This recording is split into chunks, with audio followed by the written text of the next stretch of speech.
Good morning or good afternoon, depending on where you are watching us today.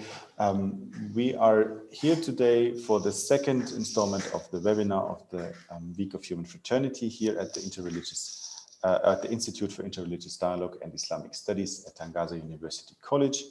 My name is Matthias Eder. I work here at the Institute as advisor for Interreligious Dialogue. I'm being seconded by a German Catholic organization called Agiamondo.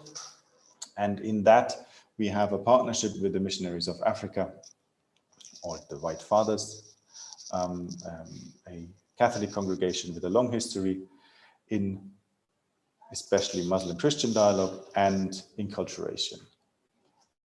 I would like to introduce now the speaker of today, Father Jason Well. He is the Director of Studies at the Pontifical Institute for Arabic and Islamic Studies in Rome, in Italy, Pisai. He holds a doctorate from Georgetown University and master's degrees from the Catholic Theological Union in Chicago and the University of Notre Dame. His main research interests include Islamic mysticism, the Franciscan intellectual tradition, and Muslim-Christian relations. He is a Franciscan friar of the Assumption province in the USA.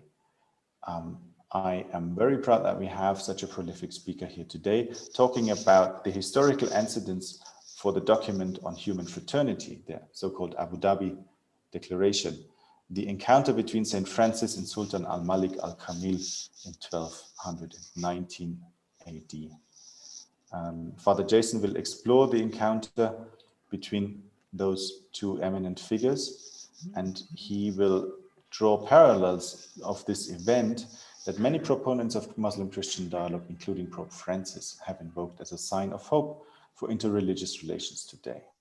He will also explore the effects of the voyage, particularly on transforming his understanding of the mission of the Friars Minor, of his own congregation.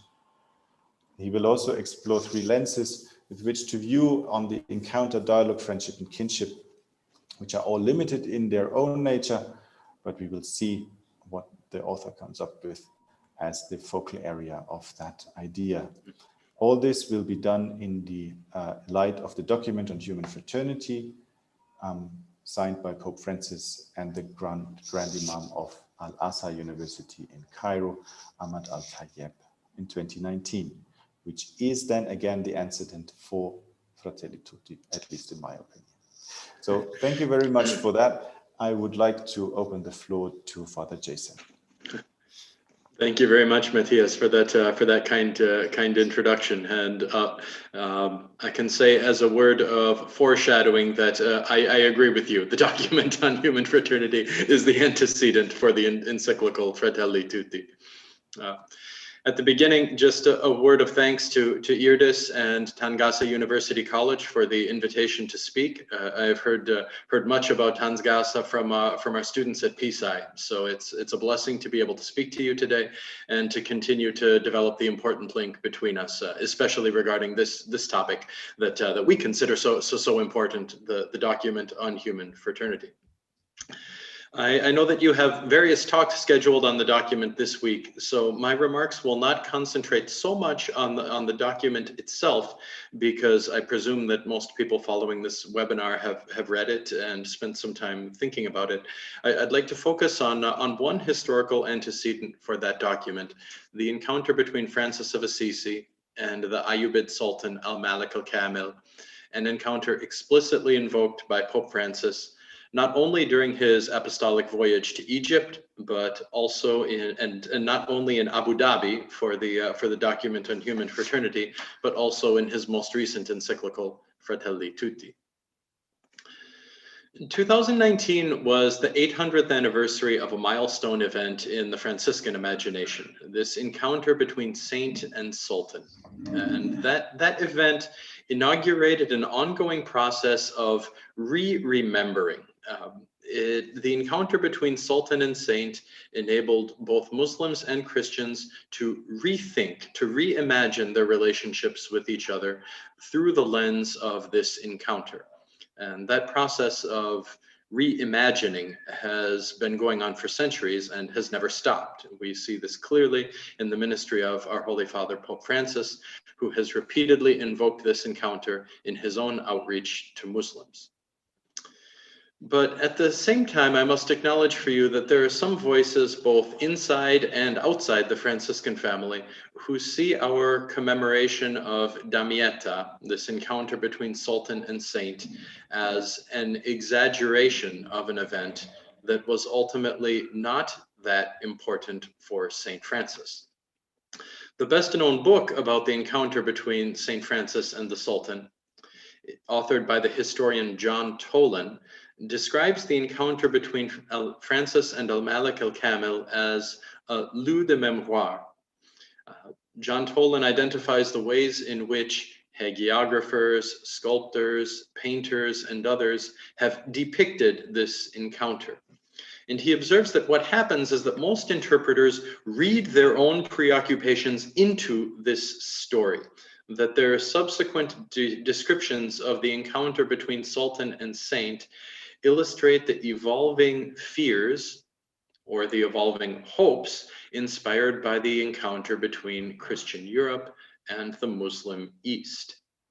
In sum, these fears and hopes, these images range from Francis the seeker of martyrdom, to Francis the crusader, to Francis the colonizer, to Francis the apostle of peace. John Tolan argues that whatever people needed Saint Francis to be at a certain moment, they use Francis and this trip to Egypt and the encounter with the Sultan to conjure the Francis that they need. You know, it could be Francis, the seeker of martyrdom.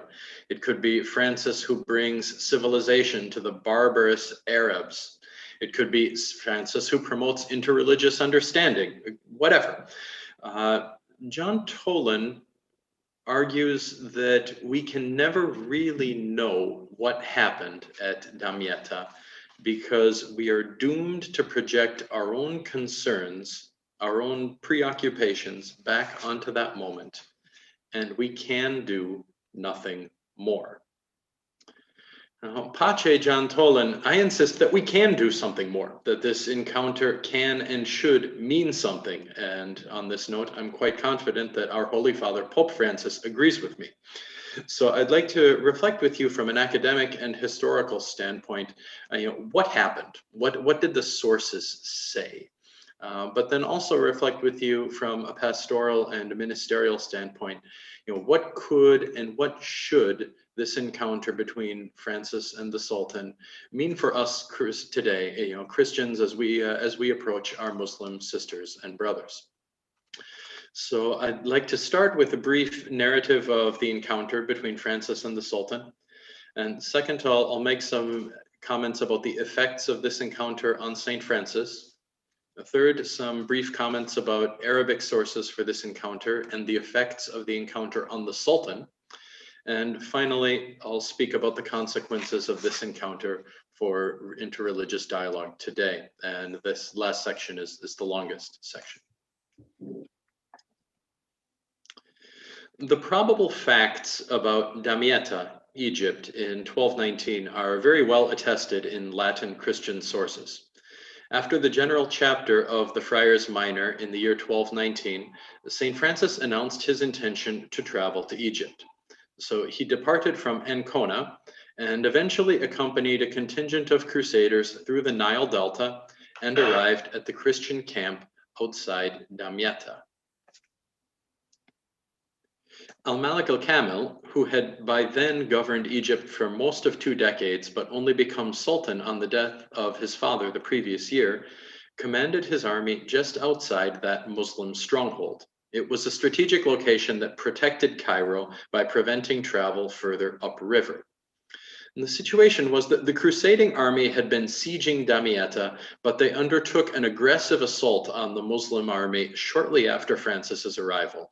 And this assault was a disaster. The crusaders suffered heavy losses, and this was followed by a brief period of truce. And during this truce, during this cessation of hostilities, a ceasefire, St. Francis convinced Cardinal Pelagius to permit him and one of his companions to cross the battle lines and engage the Sultan at his court. Blessed Thomas of Celano, the author of the first life of St. Francis, tells the story in this way. Before he reached the Sultan, he was captured by soldiers, insulted and beaten, but was not afraid. He did not flinch at threats of torture, nor was he shaken by death threats. Although he was ill-treated by many with a hostile spirit and a harsh attitude, he was received very graciously by the Sultan. The Sultan honored him as much as he could, offering him many gifts, trying to turn his mind to worldly riches. But when he saw that Francis resolutely scorned all these things like dung, the Sultan was overflowing with admiration and recognized Francis as a man unlike any other. The Sultan was moved by his words and listened to him willingly. In all this, however, the Lord did not fulfill his desire, reserving for him the prerogative of a unique grace. That desire was martyrdom, and that grace would be the gift of the stigmata, the wounds of the sacred passion of our Lord Jesus Christ. Now, Francis himself never discusses his own motivation for going to Damietta. His writings give no indication of what he hoped to do there. The hagiographers that write about Francis describe two desires, the desire for martyrdom and the desire to preach to the Sultan. And because neither of these desires truly reached their goal, the hagiographers who discuss Francis's journey to Egypt thus need to reckon with the fact that Francis's journey was a failure. He did not convert the Sultan, and he did not receive the crown of martyrdom. To appreciate the sting of this double failure, one does well to recall the words of the beer-swilling, cigar-puffing icon of Catholic apologetics, Gilbert Keith Chesterton.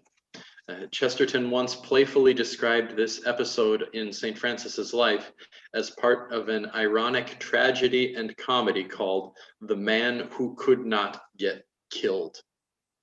Thomas of Celano would accept this assessment. Francis could not get himself killed because, in fact, God was protecting him for a special gift, the gift of the stigmata, which would be given later.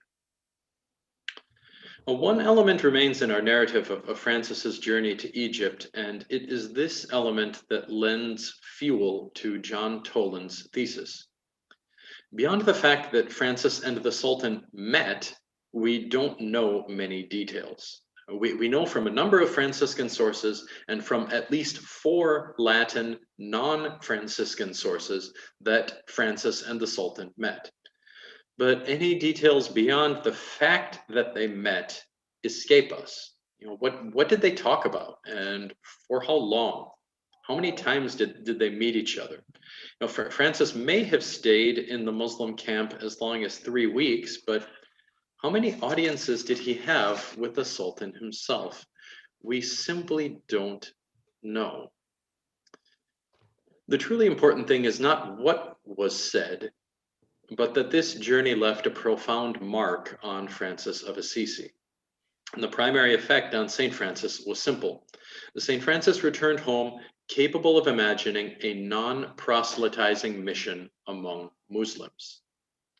He wrote the 16th chapter of the Regula non Bullata, the rule that the Pope ended up not approving, describing in this chapter the 2 ways that friars could go on mission among the Saracens and other non-believers. The first way is to be subject to Muslims for God's sake, avoiding arguments and disputes while always acknowledging their Christian identity. The second way of mission, when the friars saw that it pleased the Lord, was to announce the word of God openly and invite non-Christians to baptism. So this first way of mission, being subject to Muslims, was a revolution in the notion of mission, not just for Francis, but for the Latin Church. And Pope Francis, in our days, cites this passage frequently. As for the other effects of this trip upon St. Francis, we enter into the realm of speculation. There are a number of passages in the writings of St. Francis where scholars have seen the possible influence of his sojourn in Egypt. And I will not talk about those in detail this morning, other than to note that the scholars who propose these hypotheses tend to be figures with extensive life experience in the Muslim majority world. You have figures like the Italian friar Giulio Bassetti Sani, who spent years in Egypt, the French friar Bonholet Jousset, who lived for years in the Ivory Coast and later in Istanbul, and Jan Hobrecht, who left his homeland of the Netherlands to spend years in Pakistan. So one could argue that scholars that have actual hands-on experience of interfaith realities, they spend time among Muslims, that these scholars are able to identify nuances in Francis's faith journey that prior scholars had failed to notice. As a point of fact, the most prominent scholars of the writings of St. Francis of Assisi have generally lacked formative experiences among Muslims. So perhaps the most prominent scholars lacked the tools to notice the trace effects, to notice the vestigia of Francis's journey upon his later writings and behavior. These trace effects that scholars who spend time among Muslims are able to notice. But on this matter, I must confess that in the case of the influence of Islam upon Francis, I am skeptical of the more creative hypotheses. One could argue that the scholarly majority failed to notice the effects of Francis's time among Muslims because of the biases in their own personal and scholarly formation. But at the same time, one could argue the opposite. One could argue that in our modern world that needs dialogue so desperately, proponents of Muslim-Christian dialogue are too eager to find the marks of Islam on St. Francis despite the ambiguity of the data. When I read the scholarship on Damietta in 1219, I sense in recent years a creeping Islamization of Francis. The attempt to find the marks of Islam on Francis, this attempt is so in vogue that if you express doubt, you might be called out for Islamophobia. I don't mention this to diminish at all the transformative effect that Francis's trip had on Francis. I have argued that the voyage transformed him and gave him a new understanding of the friar's mission. But at the same time, I want to note for you that some scholars today see the influence of Islam in passages of St. Francis's writings that seem perfectly Christian to me. So if we turn to the Sultan now and ask what effect this encounter had on him, we run into a problem, because some of the Latin sources make outlandish claims that historians today rightly do not take seriously. The idea that the Sultan wanted to convert to Christianity, but he couldn't because he was afraid of his own people. Or there's another legend that at the end of his life, the Sultan had a deathbed conversion and asked for baptism. And conveniently, two friars happened to be passing by and baptized him. Historians don't take these sorts of vignettes seriously. But unfortunately, the Arabic chronicles for the crusading period do not mention St. Francis at any point. Decades ago, Louis Massignon initiated widespread speculation about one enigmatic text that mentions a monk, that mentions Al-Malik al-Kamil and the monk. And people since then have wondered whether it was Francis. For the anniversary year, I collaborated with Professor Bartolomeo Pirone to research this question. And we both wrote long articles on it, and we are both convinced that this source has nothing to do with Francis. There are no Arabic sources for this encounter. And thus, the sources from the period provide little reason to suggest that the encounter left any mark on the mind the behavior or the governance of the Sultan. So far as the sources enable us to discern, this encounter meant nothing to al-Malik al-Kamil. It meant absolutely nothing. Now, I will admit to you, because I'm being recorded, that making this argument brings me no joy. We know that this encounter transformed Francis. We know that he returned to Italy a changed man with a different understanding of the friar's mission in the world. I would love to argue that the encounter also left a demonstrable mark on al-Malik al-Kamil, but that argument would suffer from an utter vacuum of evidence. As far as the sources enable us to discern, meeting St. Francis of Assisi meant nothing at all to al-Kamil, nothing at all. If you follow the constant intrigue of the Ayyubid dynasty, with interfamilial struggles for power and the complex demands of the military campaigns of the Crusades, I find it reasonable to assume that 6 months later, al-Kamil no longer remembered who Francis was. At the very least, we have no evidence to suggest that he remembered who Francis was. And again, I hope that I am wrong. I hope that this encounter was a moment of great significance for the Sultan, and someday in paradise, I will find out that I'm wrong. But as far as the sources enable us to discern, meeting St. Francis meant nothing to al-Malik al-Kamil. So on that happy note, what does this encounter mean for us today? Does Damietta in 1219 suggest some kind of a concrete program for Muslim-Christian relations today? I'd like to approach this question by considering 3 different lenses for what occurred in Damietta: dialogue, friendship, and fraternity, or kinship.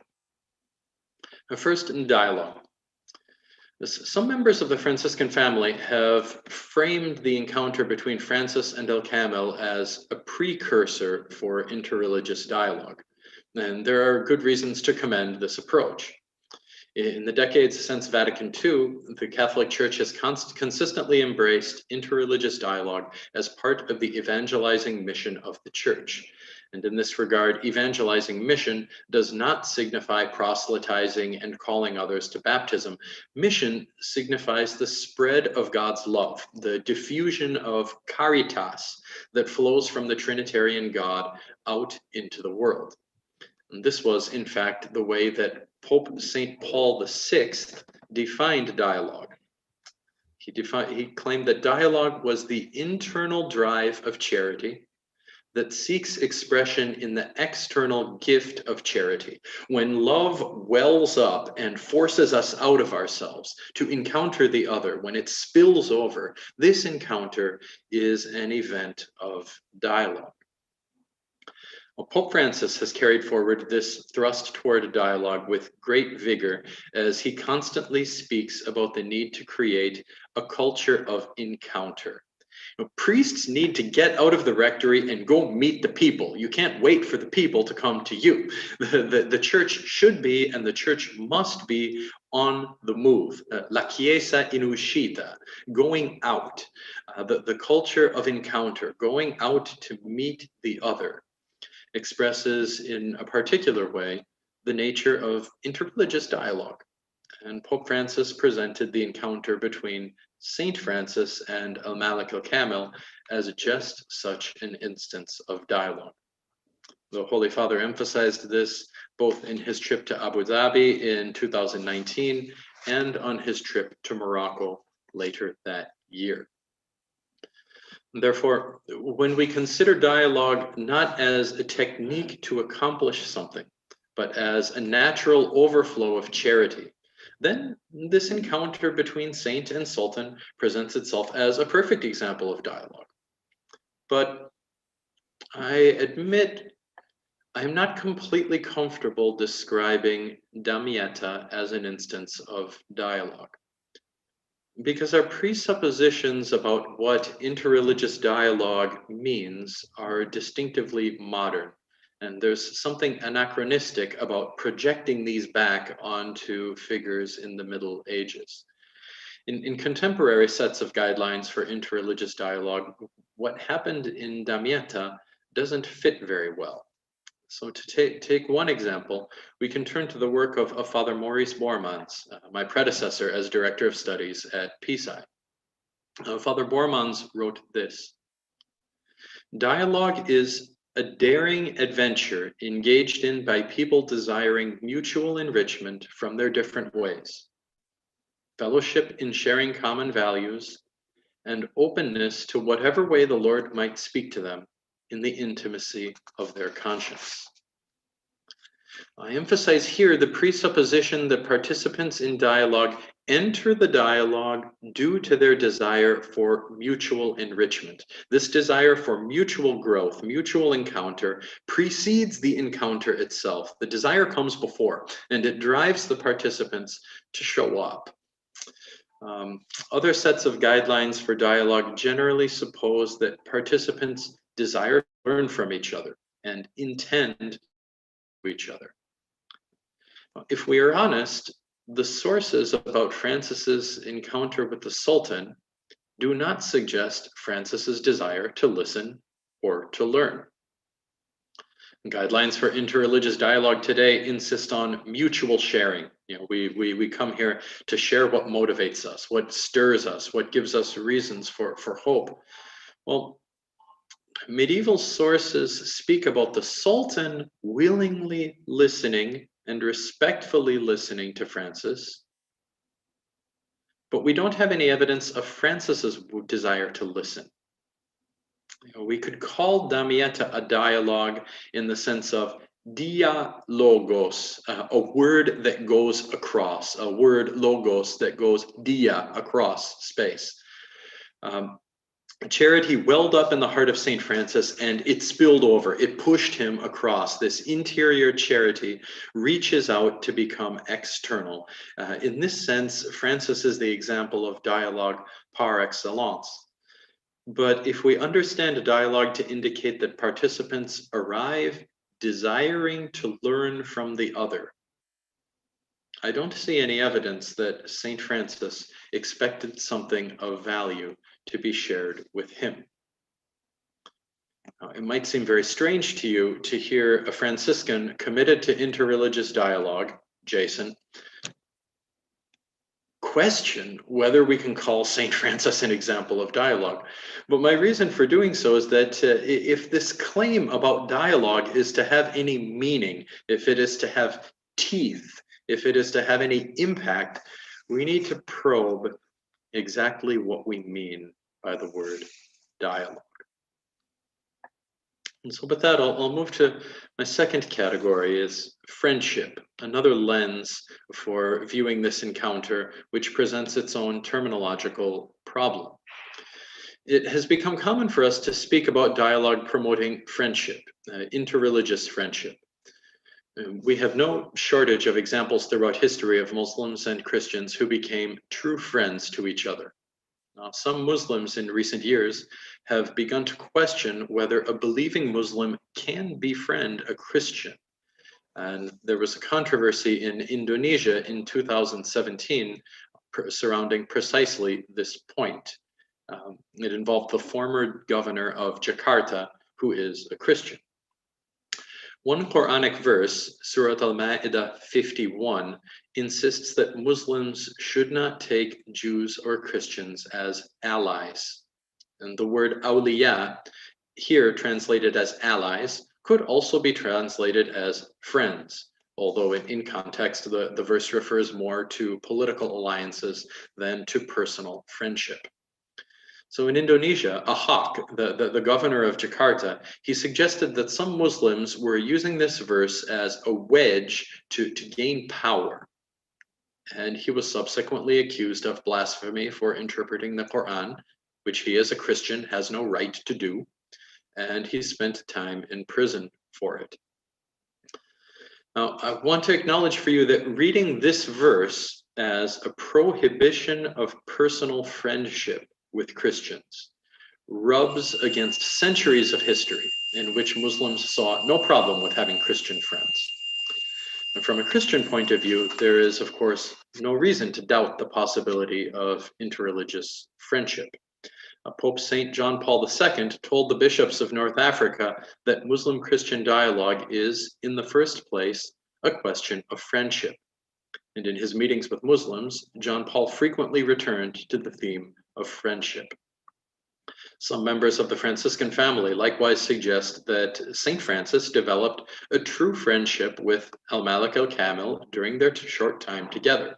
They claim that St. Francis carried back to Assisi this particular fondness for al-Kamil. He had an affection for the Sultan, and he continued praying for his friend al-Kamil until the end of his days.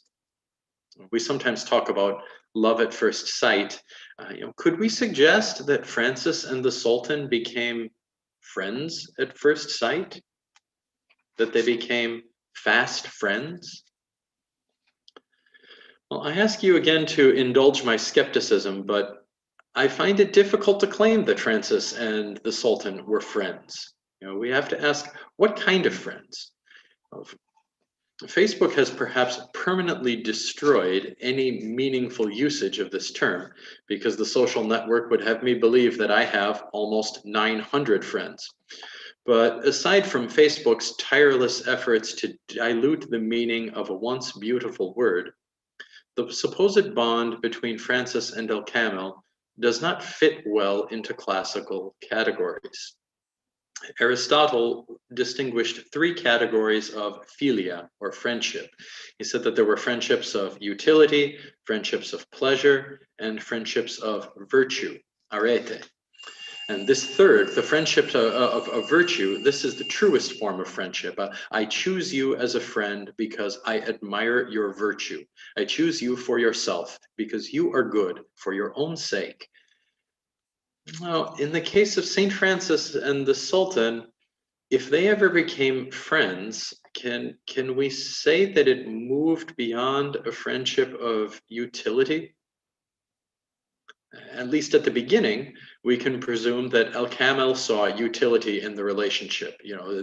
This friar that comes to him perhaps has information that could be useful in the campaign against the Christians, or maybe I could take him as a hostage and trade him. There's utility in this in this bond. Francis certainly saw great utility in al-Kamil. If Francis preaches to him and converts his army, then the war is over. If Francis preaches and fails and achieves martyrdom, Francis wins the martyr's palm. In either case, it's a win-win for St. Francis. But the sources don't give us good cause to suggest that their friendship, if it existed, moved beyond a friendship of utility. Perhaps the Sultan came to admire Francis. Perhaps the Sultan came to recognize true virtue in St. Francis. But then again, perhaps the Sultan just found Francis strange, a quaint and curious man with a wild eye, whom the Sultan quickly sent on his way. The true challenge to the idea that Francis and al-Kamil were friends is the element of mutuality. Friends shape each other. Friends transform each other. Even Aristotle's friendships of utility and friendships of pleasure carry the assumption that friendship affects a person. Friendship leaves a mark on someone. And thus here we are back into a dilemma about the evidence. We have cause to believe that the Sultan shaped Francis. We have cause to believe that we have evidence that this relationship was formative for Francis. But we lack evidence that Francis shaped the Sultan. Now, many of us have relationships in which the formation is unidirectional. You know, this person had a major effect on me, but I meant little to him or her. You think about a teacher, a professor, a confessor, a spiritual director, a psychologist, and any number of people. You know, I can look back on one of my teachers in primary school or secondary school and say that she changed me for the good. You know, that she helped make me the man I am today. But I can't call her my friend unless something has happened in our relationship since then. If Francis left no mark on the Sultan, as far as we can tell, can we still call them friends in anything more substantial than the Facebook sense? I'm hesitant to say that we can. So this leads me to the third lens for the encounter, a point at the heart of Pope Francis's magisterium: brotherhood, or fraternity, or if we choose an inclusive term, kinship. To this point, I have expressed skepticism that a visit from St. Francis meant anything to El Malik el-Kamil, and I have organized my remarks in this way to make a point that even if we read this encounter in the most narrow, skeptical way possible, and even if we assume that the Sultan left entirely unchanged, this encounter still speaks of hope to us.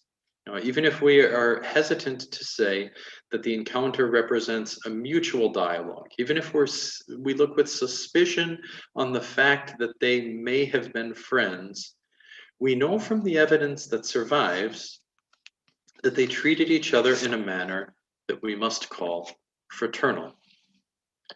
And this is the predominant lens through which Pope Francis seems to see the encounter. In Abu Dhabi, the Pope referred to Francis of Assisi a number of times, and the spirit of Damietta is present from the first line of the document on human fraternity. Faith leads a believer to see in the other a brother or sister to be supported and loved. Through faith in God, who has created the universe, creatures, and all human beings, believers are called to express this human fraternity by safeguarding creation and the entire universe and supporting all persons, especially the poorest and those most in need. The Pope eagerly embraces this language of sister and brother in his outreach to Muslims, and he encourages the Christian faithful to approach Muslims in this spirit. Now, no saint in the history of the Church is more strongly associated with this sense of universal kinship than is Francis of Assisi. And thus the invocation of Damietta in the context of the document on human fraternity, it evokes not only the kinship that St. Francis found with all of creation, brother, sun, sister, moon, but also the particular bond that Francis found with a Muslim leader in the midst of war. When St. Francis was still young, the experience of showing mercy to lepers opened his heart to this vision of universal kinship. St. Francis came to understand that all men and women, without exception, were creatures created by the hand of the same Creator, and that all of them, without exception, were offered grace and salvation through Christ, and that all of them, without exception, were fratres et sorores, brothers and sisters, bound together in this fraternitas of creatures that God designed. And this realization that all of us are brothers and sisters without exception is the moment when Francis began to do penance, facere penitentia, to do penance, an apt theme for us in this Lenten season.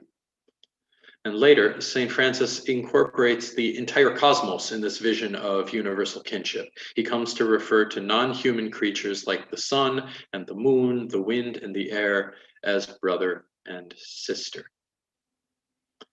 Now, Francis's consciousness of his kinship with all creation emerges from his mystical experience. And it seems from both his writings and his actions later in his life that this kinship could not be annulled, that the kinship of all creatures is a brute fact. But is the kinship of all creatures a given? Or is it a fact or not? One possible contrast between dialogue, friendship, and kinship is that both dialogue and friendship involve a free choice, while kinship or fraternity is a given. Dialogue involves an act of the will. A charity wells up within me, and that charity extends outward. But I mean, I must choose to cooperate with it. I must choose to go out and to meet the other. Likewise, friendship involves a free choice, an act of the will. And this is where Aristotle and Facebook actually agree. Two people must accept each other's friend request. Otherwise, they are not friends. Kinship, by contrast, begins with an accident of birth. In someone's biological family, brotherhood and sisterhood are brute facts. I remain an only child until I have a brother or sister, and I have no control over whether I will ever have a brother or sister. But once I have a biological brother, my brotherhood with him is something that I cannot retract. I cannot unbrother him. I might refuse to show responsibility for him. I might refuse to love him. I might decide not to care for him, but I can't cancel the fact that he is my brother. Now, Ahmed Tayyib and Pope Francis do not portray the kinship of the human family as a choice to be made. They portray it as a fact to be recognized, that we actually are brothers and sisters. And throughout the introduction to the document on human fraternity, we see this recognition of the other as brother or sister as the fruit of faith, even though the document posits human fraternity as a given. As a fact, we all are brothers and sisters. Do I recognize it? This is something that faith leads me to see. So the fact is there, and faith is what helps me recognize the fact. Members of the Franciscan family rightly find this argument highly attractive. But I'll mention that St. Francis's rhetoric of kinship does occasionally admit of exception. People often assume that St. Francis saw all persons and all creatures as brother and sister, but when he speaks about the order, when he speaks about the friars, he was perfectly willing to exclude persons who did not conform to the movement's way of life. And here we see the tension between fraternitas as fact and fraternitas as aspiration and commitment. While Francis regarded all created beings as sisters and brothers, a friar minor could annul his status as a member of Francis's brotherhood. If friars do not obey the rule, if they do not celebrate the Eucharist with devotion, if they do not confess their sins, Francis says, they are not my brothers. I do not wish to see them or speak with them until they have done penance. Facere penitentia. To do penance. For Francis, this notion of doing penance, it doesn't simply mean excessive fasting or asceticism or even the sacrament of reconciliation, although penance certainly could include these. No, doing penance for St. Francis is the conscious decision to recognize and rectify one's relationship with God.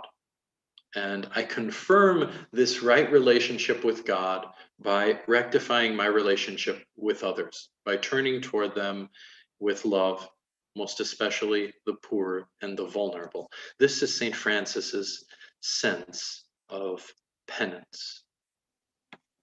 Penitents separate themselves from all of the actions and the attitudes that wound fraternity, that wound this kinship shared by all creatures, because these actions and attitudes are the essence of sin. And thus, Francis's spiritual journey witnesses the dual nature of fraternitas in human life. Fraternitas as a fact, and fraternitas as aspiration and commitment. For St. Francis of Assisi, the universal kinship of all creatures was a revolutionary spiritual experience in a world marked by rivalries and hierarchies that Francis saw as disordered. And the authors of the document on human fraternity likewise perceive a deficiency in humankind's consciousness of its shared kinship, that somehow we've lost this sense today that all of us are brothers and sisters. But now I'd like to ask concretely, what does it mean for Christians to speak of fellow Christians as brothers and sisters, and for Christians to speak of all human beings as brothers and sisters? Does this broader kinship impose a special obligation on those of us who acknowledge it? Or in fact, is this rhetoric of sister and brother simply another way of expressing the Christian vision of being human? I mean, is there some way that we can articulate the priority that a Christian should grant to other Christians, a priority of love, without denying the status of the non-Christian as sister or brother? Well, this is a question that remains unaddressed in the document on human fraternity. Whether there are particular duties to one's co-religionists is passed over in silence in the document. Even a cursory glance at Islamic literature through the centuries reveals a clear tendency to restrict language of sister and brother to fellow Muslims.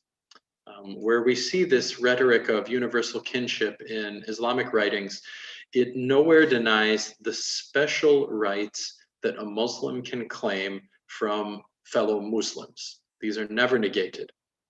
And given the circumstances of early Islamic history, this does not surprise. So in this regard, I have said that Al-Kamil treated Saint Francis as a brother, but even this term is ambiguous. I mean, Al-Kamil granted Saint Francis the rights and dignity that Al-Kamil granted as a matter of habit to his Christian subjects.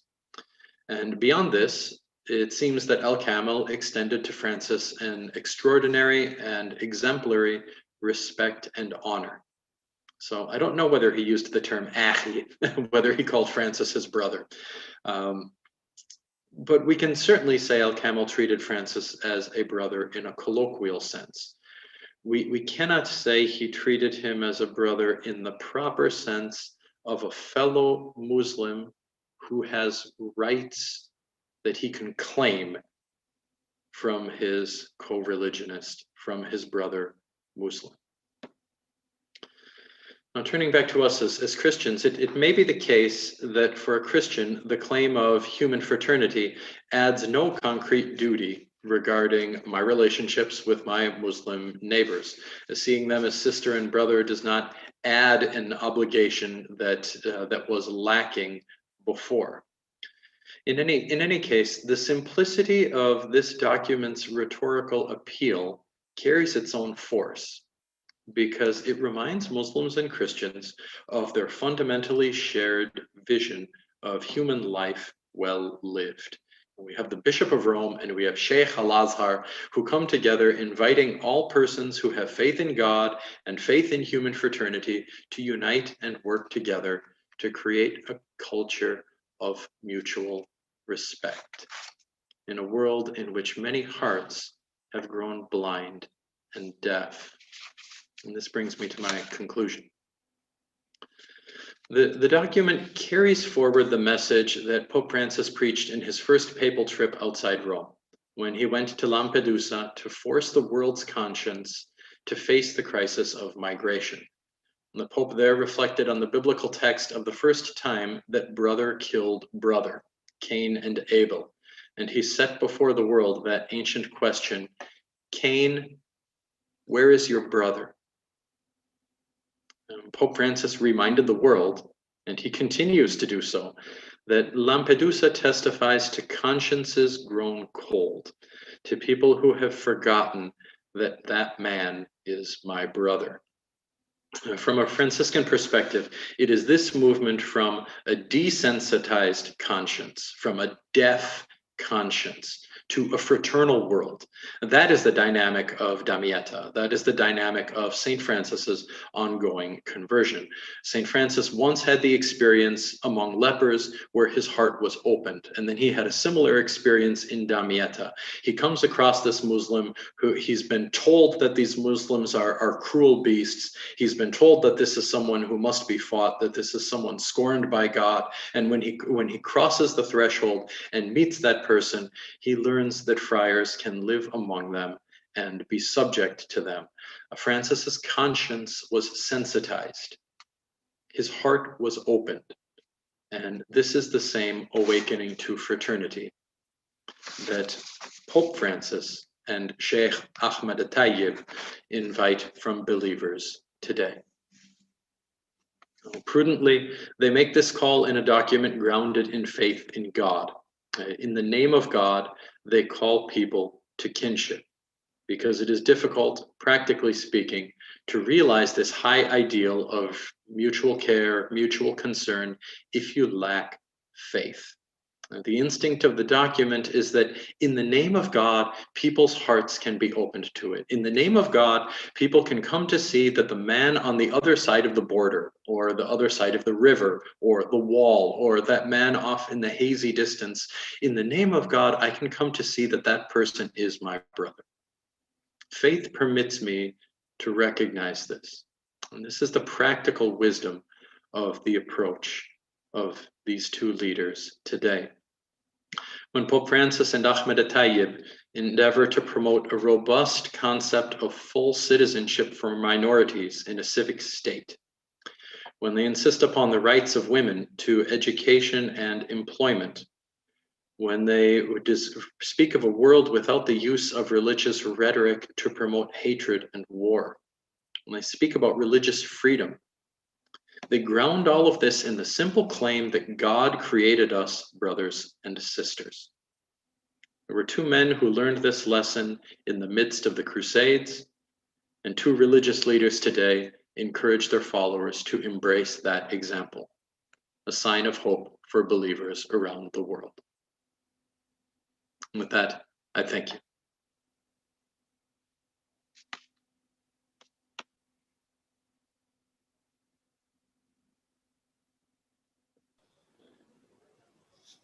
Thank you very much, Father Jason, for this very deep reflection with some hard truths in there and some hard questions that we have to ask ourselves, how we see ourselves in that world of dialogue or non-dialogue, monologue sometimes. I don't know whether there are any questions in the group that is connected to us via Zoom. I have one question that I would like to pose directly. You mentioned that St. Francis has recognized that mission can be done without proselytation. That was 800 years ago. Where did that notion stop for that 800 years until we hit the more modern versions of the understanding of mission, in the Catholic Church? Why did we not embrace that notion that there can be a mission without proselytation? Yeah. Well, I mean, first for Francis, it's completely rooted in his idea of humility and kenosis. So when if we look at this passage, when he says that friars can be subject to Muslims, this is completely connected to the way that the friars are supposed to be minor, that they are supposed to be lesser in society. So in the mind of Francis, those things are closely wed together. Certainly in Franciscan history, we have especially in the Holy Land, a number of examples of friars who have lived this non-proselytizing mission through the centuries. We have a number of stark examples of provocative friars who preach the gospel explicitly and really sought their own martyrdom, but numerically our numbers are much greater of friars who chose to live professing their Christian identity, but without the explicit call to baptism. I think that perhaps the struggle is it took a while for us to build a theology around Francis's instinct about mission doesn't initially have a strong theology undergirding it. If we are not to preach to them, well, then what is God doing with them? Francis doesn't offer us an explicit answer to that question, and for that reason, the notions of things like baptism by desire, it took a long time before theologians could conjure the framework to justify a mission without proselytization, even though as a point of fact, a good number of missionaries were actually doing it all the way along.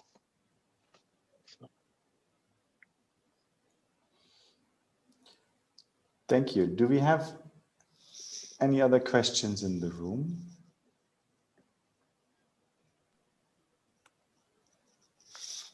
Hi, Matthias. Hello, Dr. Remy. I can ask a question about the African context in which we are in Tangaza. Thank you so much, Jason, Father Jason, for the wonderful lecture you gave out today. I wanted to know if this encounter, how can this encounter between St. Francis and the Sultan could inspire here in Africa the necessary encounters between the church, the Christians, and not only the Muslims, but also the African religions. And I wanted to add also all the non-believers. We live today in a world, maybe more in Europe than in Africa, but let's say that it's a global trend today, in a world in which the non-believers are more numerous. How can this wonderful encounter, even if it can be a bit legendary in somehow, how can this encounter inspire our encounter with the non-Muslims and the non-believers in Africa especially, but beyond as well? Thank you for the Thank you for your question. I think buried in your question was the idea that the problem of non-believers, I presume, is less severe in Nairobi than it is in Rome. In Europe, atheism has a stronger footprint than it does in Africa. I think, but in that regard, unfortunately, in the popular imagination, for many in Europe at least, religious belief is connected to hostility toward the other and is connected to violence. That people tend to view religion as something that leads believers to hate each other rather than love each other, and this is something that pushes people away from religion. So in that sense, it's clear that Pope Francis intends his outreach to Muslims as a sign that religions can be, and in fact are in many places, a positive force for peace building, for social change, for growth in universal fraternity. So I think that's the way to come at the question with regard to non-believers. When you mentioned Francis and the Sultan in the African context, perhaps I'll add one other word, because obviously interreligious encounters, there's always the dynamic of power involved. You know, I mean, here in Rome, whenever we dialogue with our Muslim neighbors, you know, it's obvious that we're in a place that's, you know, well more than 90% Christian, and you know, and whenever Christian minorities in the Muslim majority world, you know, there's always the dynamic of power at play. And what we see in the encounter between St. Francis and the Sultan is that Francis had a different kind of power, a spiritual power, and he was able to exercise agency in a way that was creative, in a way that was loving, in a way that was peaceful, but no less powerful for being loving and gentle and peaceful. So you know, Francis, who found himself before the throne of the most powerful man in Islamdom, he found his voice. And I think for us as Christians, this is something that should cause us to reflect, both when we are in situations of a numeric power and economic power, but also when our Muslim neighbors are in the situation of numeric power and economic power. The story of Francis and the Sultan is one of someone whose charity wells up and he finds his voice before the throne of power, and redounds to God's glory. I'd like to add two things now from the African experience. I think one thing that we can learn from this very somber evaluation of that visit is that dialogue can teach you also about yourself. And that is that it is not always depending on what is coming back from you. So this notion, I engage in a dialogue, I think I'm engaging in a dialogue, and the other side doesn't really care or just accept, doesn't mean that it cannot be fruitful for myself, especially. Because as we have learned now from St. Francis, the other side, the Sultan, might not have cared too much about what he has heard. So nevertheless, the transformation and the direction that this visit has given St. Francis is remarkable.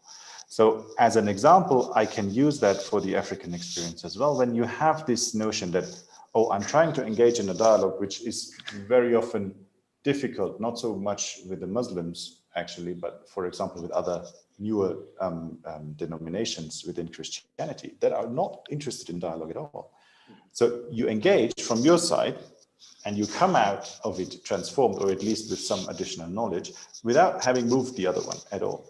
And this is an outcome of my dialogue, and this dialogue is basically my initiative. And that's fine too. That's also a result. Also, when mentioning that you mentioned that it is difficult for Muslims to call non-Muslims brothers and sisters.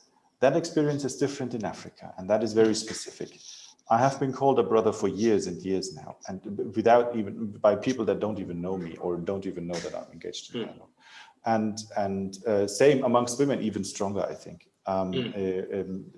Muslim women call other women sisters all the time, and I'm much better versed in the African context than it is in the Arab world, and there might be a cultural difference in here, but at least from a religious perspective, I wouldn't see that as the main problem. There might be a cultural aspect to that, and that is then an important differentiation to make. Do we have any other questions in the room? I would like to add something. Yes. I'd like to add something on the African context, yeah? Yes, please. Yeah, I'm good. Always bad when I represent the African context here. Oh, no, why not? Why not? Experience is part of it. Yes, and you have that great experience too.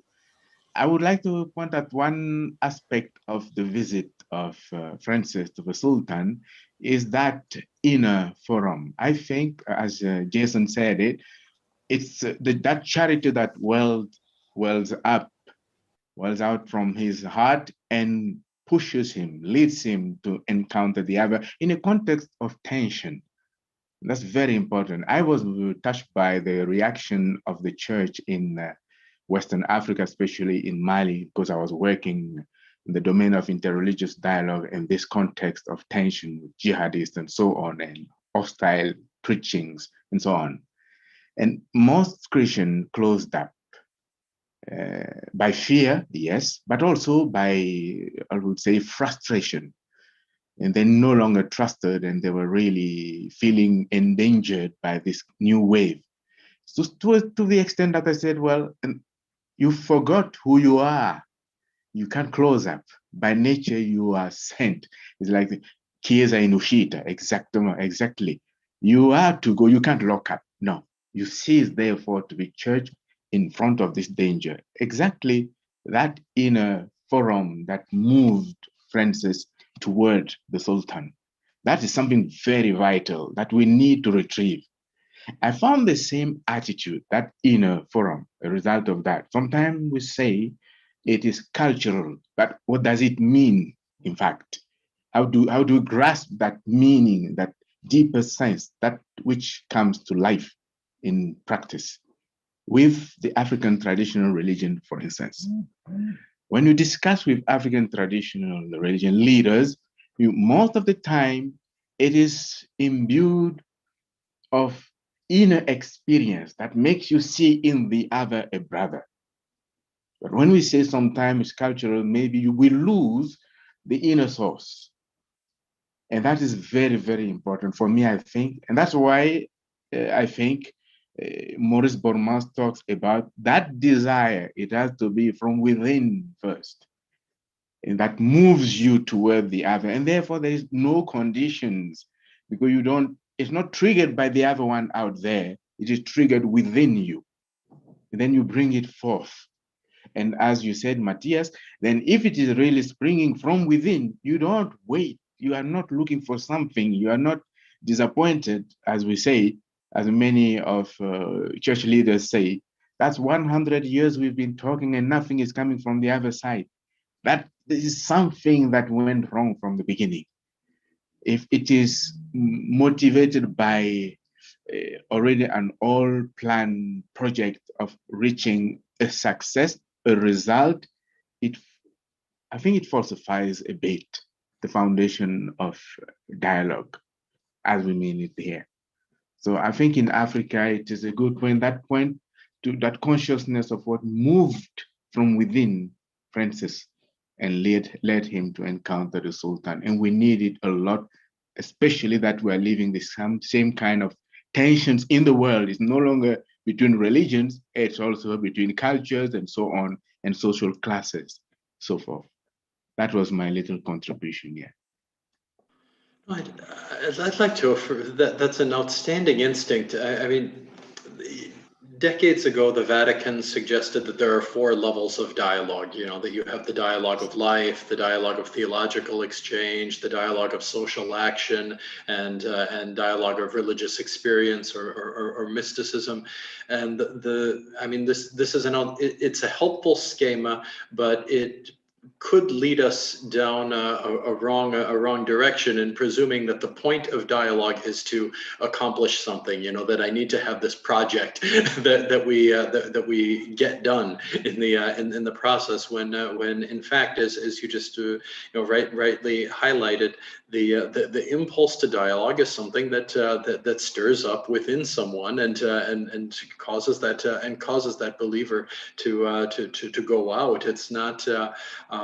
It's not something motivated by a blueprint that I need to accomplish or make concrete. So, amen.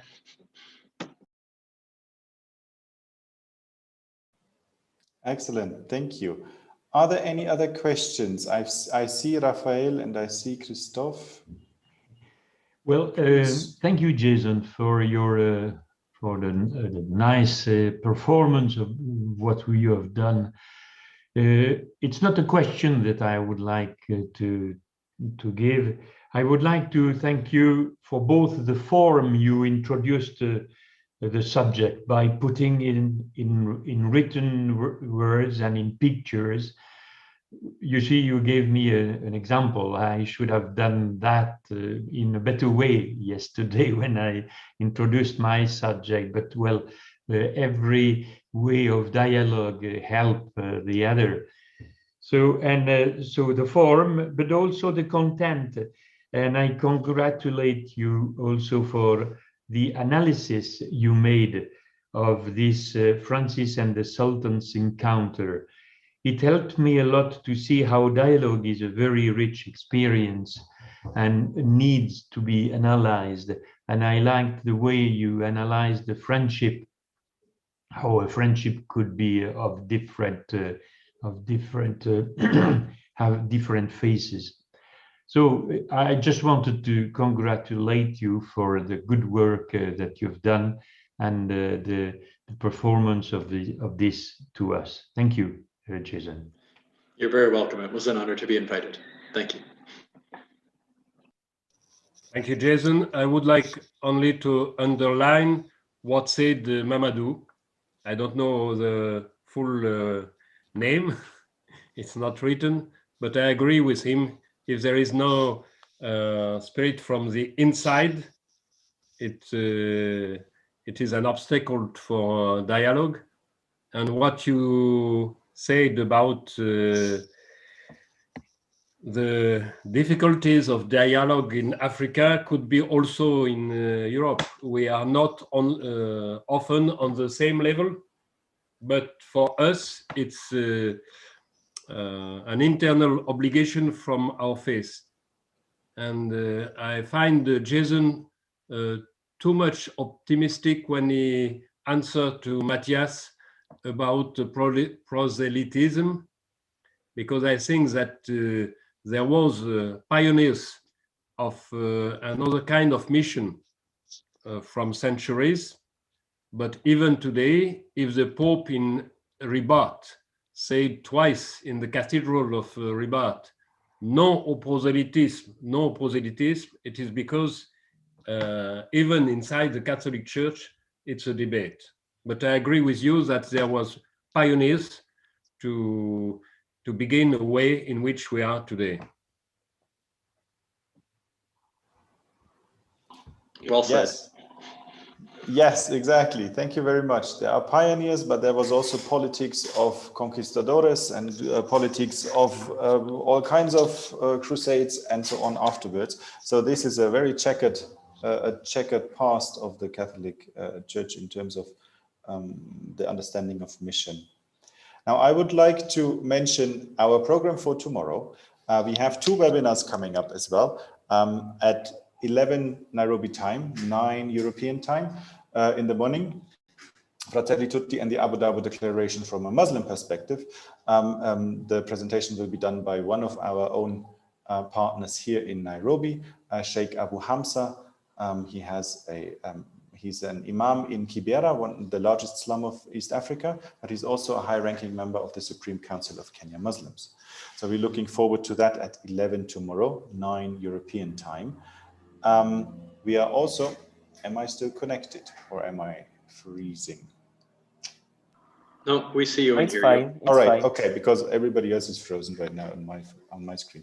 At 1 o'clock, 11 o'clock European time, we have the last webinar by Father Christophe Roucou from Marseille, I think. Yes, from the Institute in Marseille, the Universal Brother Life and Spirituality of Brother Charles de Foucault. After that, at 2:30, we have 2 book launches that will also be streamed live. One on religion and violence, which has been edited here in Tangaza, and one of a language book, Arabic for All, which is part of our outreach program to other institutions here. With that, and all the housekeeping done, I would like to thank all the participants and offer a short closing prayer to keep us safe on our way in this dialogue endeavor, where we still don't know exactly where we're going, but we are happy to do it. The Almighty Lord, bless this sisterhood and brotherhood of all humankind as part of your creation. Let us recognize ourselves in the face of the others. We thank you, our Father and Mother, for your love, kinship, and forgiveness. Amen. Thank you very much for all your attention in this group and on our other outlets on social media and YouTube. See you soon again. All the best. Have a good day from the Institute of Interreligious Dialogue and Islamic Studies here in Nairobi. Thank you.